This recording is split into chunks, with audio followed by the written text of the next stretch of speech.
Hello, I'm Marilyn Moore. Recently I interviewed George H. Smith about his first book, Atheism, The Case Against God, and on the subject of happiness in a godless world. Since it's the Christmas season, I asked George to sit down with me to talk about an atheist view of the Christmas holiday and what he thinks about the so-called war on Christmas. Hello, George. It's nice to see you. Nice to see you too, Marilyn. Thank you. Say, listen, have I caught you at a bad time? No, it's just fine. Okay, I just thought maybe you had plans? You mean for later? No, You have plans later? Yeah? No, I have no plans. Oh, are you just coming back from someplace? No, just a normal day. I did some writing earlier. Oh, well, are you feeling all right, George? Yeah, I feel fine. Why do you ask? Well, just something different about you today. Anyway, it's not important. George, I just thought I might be interrupting something. No, not at all. Glad to have you, talk some more. Thank you. Okay, well, all right then. Well, George, as you might know, it's Christmas time. And I was wondering, as an atheist, whether you celebrate Christmas. I don't know if I'd say celebrate, but I enjoy the season. I try to, kind of blend in and enjoy the atmosphere. Yeah. I see you have a Christmas tree. Oh, yeah. It's not a real one, it's just a phony one. Yeah. So. You call it that, a Christmas tree, or Huh? do you call it a Christmas tree? Yeah. Yeah, you do. I don't have any problem with that. That's what it is, it's a Christmas tree. Okay. And these are decorations. It's very pretty. But that's about the extent I go to celebrate. I don't really do much more than that. If someone gives me a gift, I'll take it, but No. Christmas tree is about it. Okay, all right. Well, I asked you here for this interview because I have been thinking a lot about Christmas recently. And I've been thinking about the world, in particular, without Christianity, without the Judeo-Christian tradition. And it occurred to me that there are a lot of things that we could do without. We'd be better off without. Right. Things like, original sin, witch hunts. Bill O'Reilly. I was thinking the Spanish Inquisition, but all right. Yeah, well, it's almost as painful sometimes.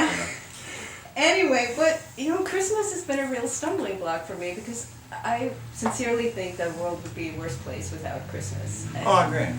yeah, there's just so much to like about it. The greenery, ornaments, Christmas flowers, right? Christmas music, which I love.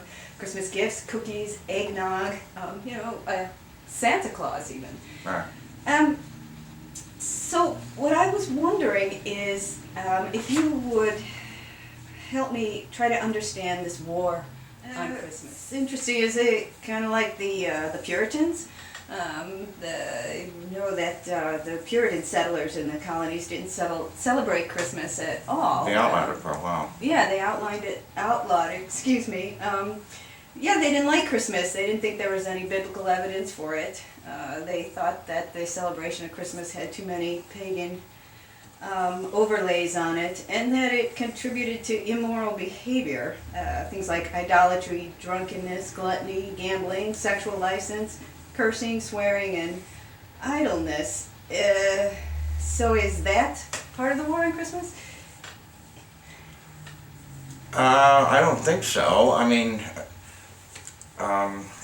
The Puritans were right about the one thing they had against Christmas. They understood essentially it was the adaptation by Christians in the 4th century under Constantine. And before that, they never associated the 25th with the birth of Jesus, supposedly. And what the Christians did, and the Catholic Church was very good at this, they took what were essentially pagan holidays and they kind of adapted them to Christianity. It was a way of sort of integrating people who might otherwise be pissed off because they didn't want to lose their holidays. Yeah. In the case of the pagans, Saturnalia Festival was what, you might know better than I, it was in December December 17th was the Saturnalia. And they celebrated what, for a week? Yes, up until the 23rd. And there was the gift giving, there were a lot of elements that we associate now with Christmas. That's true. And say what you will about the Romans, they were a cruel bunch, but they knew how to throw parties. So these were basically, for 7 days, drunken orgies that went on. And there was the Winter Solstice Festival, the birth of the new sun, on the 25th, which is really the specific date. I don't want to say that what the Christians did was simply take over these holidays. I think what they were trying to do, and I think historians agree, is that they thought we kind of want to bring the pagans into the church, and therefore we'll call the 25th a holiday, but we want to tone it down. But when you mentioned the Puritans, in many cases going back in the Christian era, the Christians would just do outrageous things as well during the Christmas season. And that's what the Puritans didn't like. It was a time for drinking and whoring and you name it, and that wasn't looked kindly upon by the Puritans.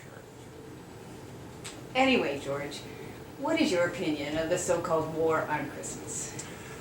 Well, it's obviously an incredibly exaggerated expression. I mean, the idea of a war.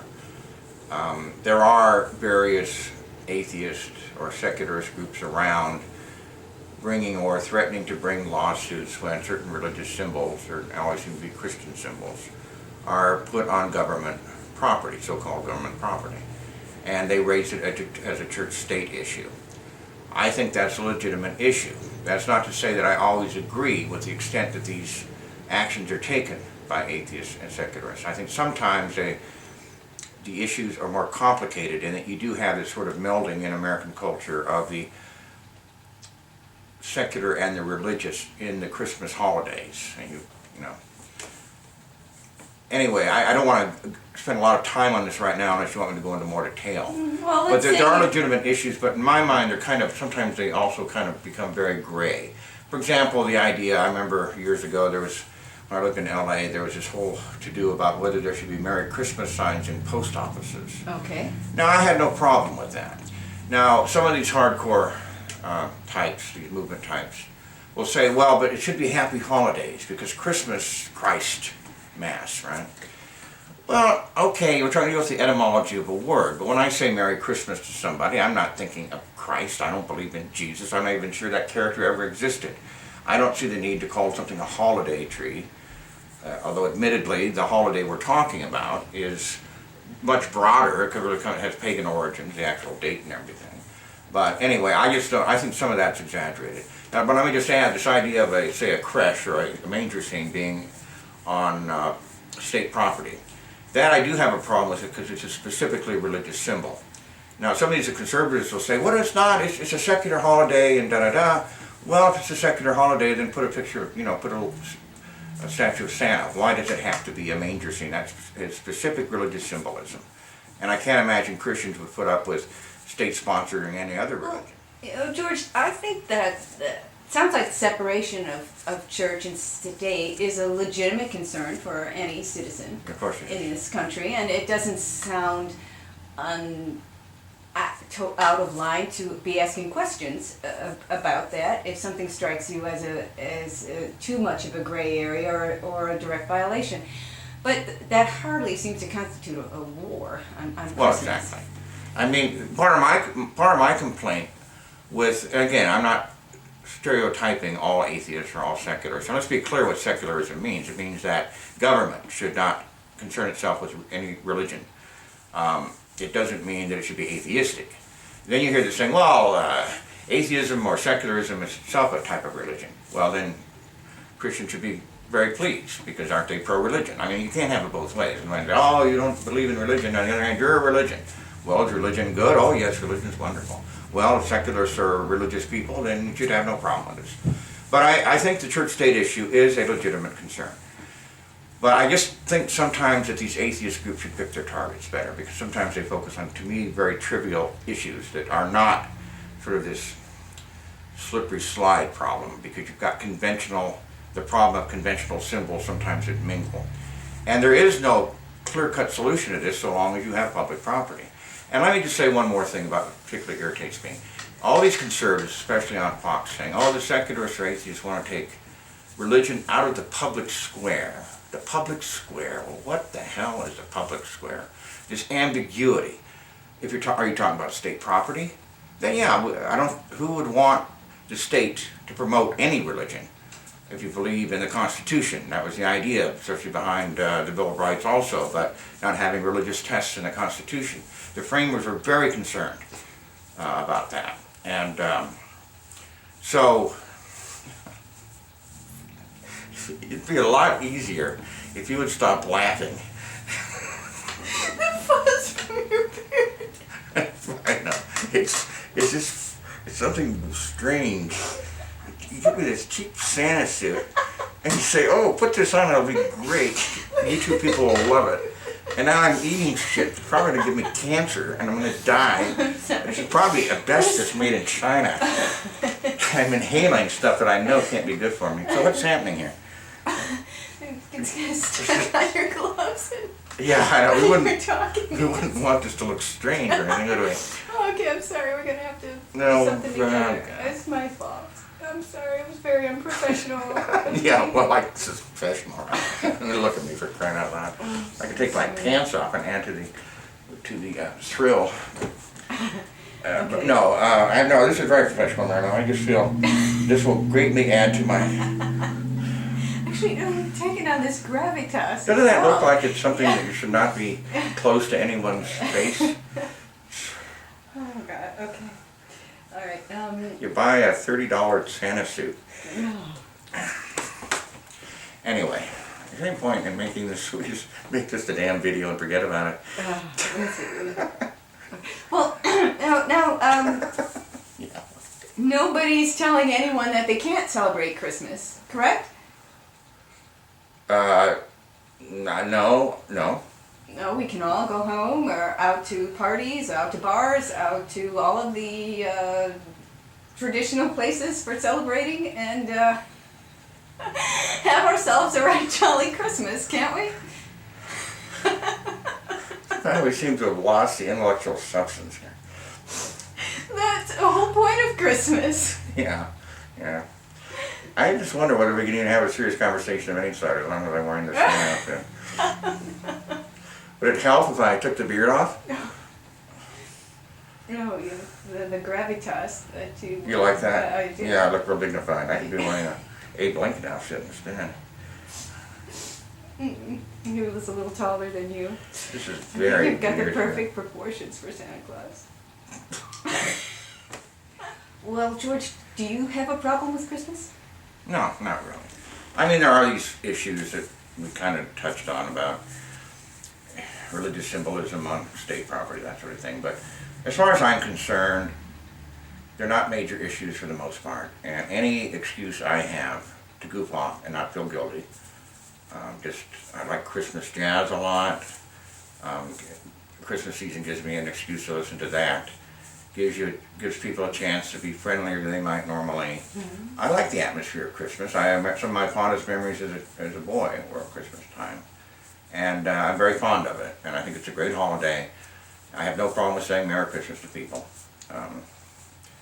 And the only Easter's a similar thing. We got, Jesus' supposed resurrection, and we have the Easter Bunny. I don't worship either one of them, okay? And I'm not sure that of the existence of Jesus any more than I'm certain of the existence of the Easter Bunny. It's questionable, right? But if people want to focus on one or the other, that's fine. The only complaints I have are like the fact that things like, why come you can only get eggnog at Christmas time, okay? That is a good question. Yeah, that bothers me. That bothers me too. Now with Easter, why can you only get peeps? Peeps! At Easter time. Those are the sorts of profound questions that I have about certain holidays. I like peeps. I like to be able to buy them more than once. Those little rabbits that are made of marshmallow and sugar. Yes. So those are sort of, I'm a little laid back. I think sometimes atheists get a little too intense about these issues. The fact that Christmas, I have no problem with calling something a Christmas tree. I do have, as I mentioned, I think earlier, or maybe didn't, that I do have a problem with specifically religious symbolism on courthouse steps or in public parks. And I suppose if everyone gets to put up their stuff, but then it's just silly. But as far as the term Christmas itself, Merry Christmas, I don't feel the need to, like some freethinkers have for many, many decades, I don't feel the need to call it Isaac Newton's birthday or winter solstice. Yes, it originated with the winter solstice season. And it was essentially a pagan holiday. The Christians kind of took it over in the 4th century. Certainly the 25th, no biblical scholars ever claimed that was really the day Jesus was supposed to be born. No one knows, and it was picked up much later, hundreds of years later. Mm-hmm. And so all of that's true, and it's a mixture of pagan, it's a mixture of Christian, but it's just a nice, pleasant holiday, and that's really all that concerns me. Fundamentally, down deep. Well, Merry Christmas, George. And Merry Christmas to you, Marilyn. Hello, George. Hello, Marilyn. Good to see you again. It's nice to see you too, George. Listen, have I caught you at a bad time? My cat's dying, but no, other than that. Sorry, I shouldn't have started laughing. All right, let's try this again. George, hello. It's nice to see you. Thank you, Marilyn. Good to see you again. Thank you. Listen, George, have I caught you at a bad time?